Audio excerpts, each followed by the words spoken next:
What it is, it's your boy Dutch the Damon, and you now watching Damon Time with Dutch. On today's episode of Prison Stories Uncut, we up Hagerstown trapped in that old jail on that farm with it, man. Now, this situation took place over 20 some odd years ago, right? You had your boy up there on that farm. But before I get into storytelling mode, I'm gonna need all my loyal followers and subscribers, man, to support the channel. The Cash App is listed above the video. Anybody that support the channel and send love through Cash App will be shouted out in my next video. Now that we got that out the way, let's get it. Now, when I first got up on that farm in that old jail, right, they put me in the cell with an older dude. Slim was like in his 40s for real. Real cool, calm, collective, laid-back guy, you know what I mean? Play a lot of chess, play a lot of tabletop games, a lot of cards, pinochle, stuff like that. Love playing pinochle. He ain't do much really stay out the way, you know what I mean? But he knew I was a good brother. He knew I'd be in the mix. So he used to always tell me, like, I ain't part of nothing. Just let me know if something going on with him. Because he used to tell me, like, man, even though I ain't part of that, we cell buddies. I'm rocking with you. You feel me? Real gangster shit. So I'm like, cool. I'm already knowing we going to be cool in the cell. We was hooking up, putting food up together, you know what I mean? He'll hold me a spot in the shower if I'm in the cell doing something, or he'll hold my spot on the phone, you feel me? Good nigga for real. Shit, he even had a situation with one of the brothers outside on the basketball court. And out of respect for me, he came to me because he ain't want to get into it with the brother, you know what I'm saying? And cause no situation. I stepped in and diffused the whole situation. Let Slim know, look, that's my cell buddy. Keep your shirt on, you feel me? But anyway, so me and Slim cool. So one night we in the cell, right? Cause the whole prison was on lockdown. Earlier that day, somebody got hit in another building. So they had us on lockdown, but it was only for like a couple hours. But while we in the cell, we get to talking about uptown, what we was doing on the street and all that, you know what I mean? Basically trading war stories. So I went on here and asked him, like, yo, what you got all that time for? Cause Slim was serving 89 years. And the crazy part about that, he had just came back in. Yeah, he only been locked up at this point probably about 2 years. Fresh 89. So he get to shaking his head like, you ain't gonna believe me if I told you. So I'm like, oh yeah? Try me. So he get to telling me a few years ago, he was on a different bed. He was locked up in Hagerstown, but he was in Roxbury at the time, right? He had a cell buddy who was known as like a flashy, get money, pretty boy type nigga. And they was pretty much cool in the cell.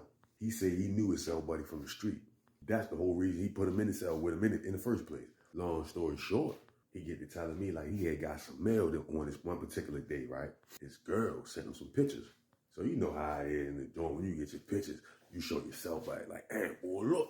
Just as a conversation piece, you know what I mean? Y'all in the cell together anyway. He just showing him his mail.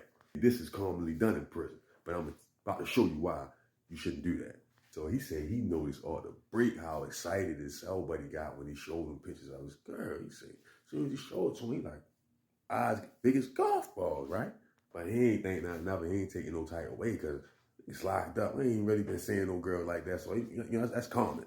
But anyway, so to cut the story short, one day he go out in the yard. His bunk buddy stays back in the cell. He don't go out the yard. He make it like he laying in the cell today. He sleepy, right? But most times when dudes do that, they get ready to take it uptown. You know what I mean, give him his little privacy.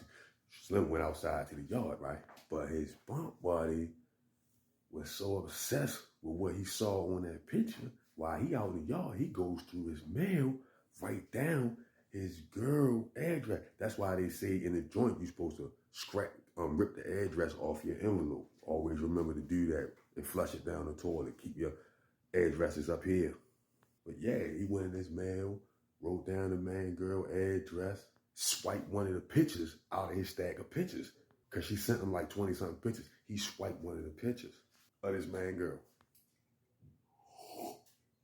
Now he said he didn't really notice that one of the pictures was missing. Cause he had a whole lot of pictures of his girl already. Then she just sent him like 20-something. So he didn't notice one missing.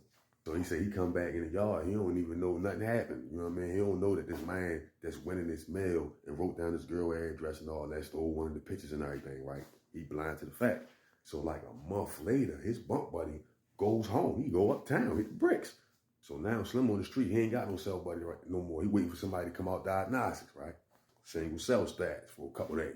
So one evening, he decided to go out in the day room and get on the phone, right? He calls uptown.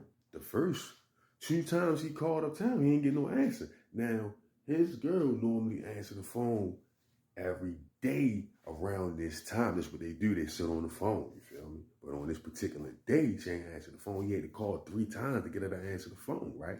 So as soon as she pressed 1 and answered, finally pick up the phone, first thing come out her mouth is, so what's this I hear you in the joint fucking around with them Transformers? So he said he damn near dropped the phone. What the fuck is you talking about? She's like, don't play dumb. You know what I'm talking about. What is this I'm hearing you in there fucking with them Transformers? He said he's so shocked and appalled at what he hearing, right? Cause he don't know where it's coming from. This man is solid, stand-up nigga, never done nothing like that. His whole bit, he don't know where it's coming from. He said, so he get to asking this girl, like, the fuck is she talking about, right? She like, yeah, one of your homeboys you was locked up with came through here, told me what you was doing in there. That's fucked up. So he like, what? She like, yeah, such and such. And she said his name. Whole time, this is his bunk buddy that just went home. This man then took that address and went to this man people's house and told this girl a bunch of lies. So he like, man, that's my cell buddy. What she talking about? This man is crazy. He trying to explain to her she not trying to hear nothing. He's saying because she believe in Slim. And then Slim putting scenarios in her head telling her stuff like, yeah, remember that day when he didn't come to a visit? That's because he was messing around with this, that, and the third. And he got put on lockup because he got caught in the cell with the boy and all of that. Like, and she remember him going on lockup, which he really in reality went on lockup for something totally different. She believed in what Slim saying. But Slim just know that he went on lockup, so he planted that seed in her head. So she not trying to hear nothing he's saying. She called him straight off. Next couple of days, he called the phone, no answer. She don't put no more money on the phone for him, just basically cut him off and left him for a year in there. Now at this time, he had like 18 months left before he get out. Time go by, he's 18 months out, he gets released. Now mind you, this man ain't got really nowhere to go no more because Slim done fucked up his whole situation. So he comes up with the idea that he gonna go walk to Shorty house, knock on the door, and try to explain himself face to face. He walks all the way from the bus station to Shorty house. He said it took him every bit of an hour to walk there. And he said while he was walking, he found a little pocket blade in the gutter.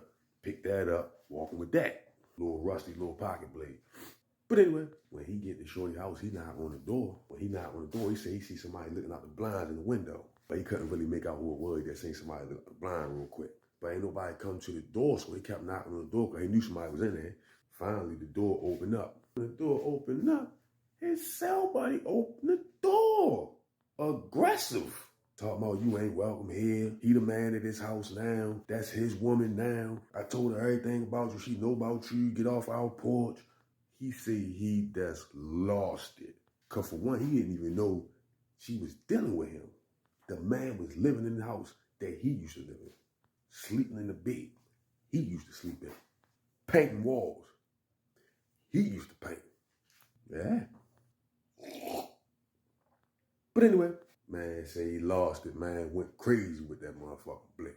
Say he blacked out with it.